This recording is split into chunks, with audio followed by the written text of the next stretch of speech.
આજે આપણે આવી ગયા છીએ ચલાલામાં જગત પાણીપુરીમાં. બહુ ફેમસ જગ્યા છે આ ચલાલાની. સાવરકુંડલાથી ખાંભાથી જે લોકો બસ સ્ટેન્ડ તરફ આવે છે ત્યાં પાણીપુરીની દુકાન બહુ ફેમસ છે. આપનું નામ શું કાકા? જગતભાઈ. પોતે કેટલા વર્ષથી તમે બનાવો છો? 35 વર્ષથી બનાવે છે અને બહુ ફેમસ પાણીપુરી છે. જે લોકો આ રસ્તા પરથી નીકળતા હોય એણે ચોક્કસ એક વખત આ પાણીપુરીની ટ્રાય કરવાની. તમે એકવાર ખાશો એટલે વારંવાર તમને આવવાનું મન થશે આ જગ્યા ઉપર.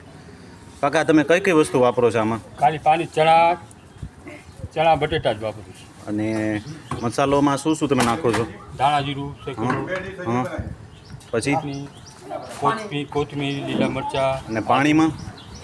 કોથમીર લીલા મરચાં, હા. આદુ. બસ એ જ અમારે 35 વર્ષથી હાલે. ઓકે. 35 વર્ષ જૂની આ દુકાન છે. તો અહીંયાથી નીકળતા દરેકને આપણે વિનંતી કરીએ કે અહીંયાથી એક વખત તમે પાણીપુરીની ચોક્કસ મુલાકાત લેજો. તમે ચોખ્ખાઈ જુઓ કેટલી સરસ મજાની છે.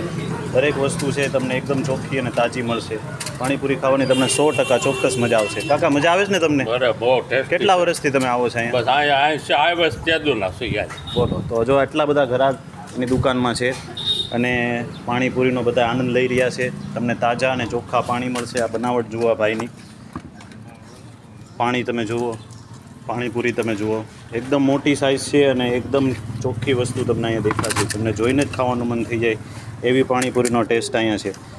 તો જે લોકો આ રસ્તા ઉપરથી નીકળતા હોય, દીવ જતા હોય, ઉના જતા હોય, સાવરકુંડલા, આમ જુનાગઢ, ધારી, અમરેલી, બગસરા, એક વખત આ પાણીપુરીનો ટેસ્ટ કરો, તમને જરૂર મજા આવશે.